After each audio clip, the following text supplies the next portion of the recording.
Hello guys, দেখতে পাচ্ছ আমরা চলে এসেছি দেবের মোড়ে, তো জগদীশনগর। তো এখানটায় কালী পুজো উপলক্ষে অনেক কিছু আয়োজন করা হয়েছে, তো আপনাদের দেখানোর চেষ্টা করব।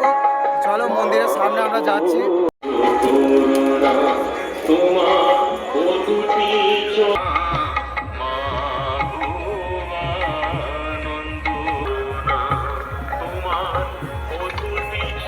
তো হ্যালো গাইস, দেখতে পাচ্ছ ওইবারে রোড শো হচ্ছে, তো আপনাদের ওখানে নিয়ে যাওয়ার চেষ্টা করছি।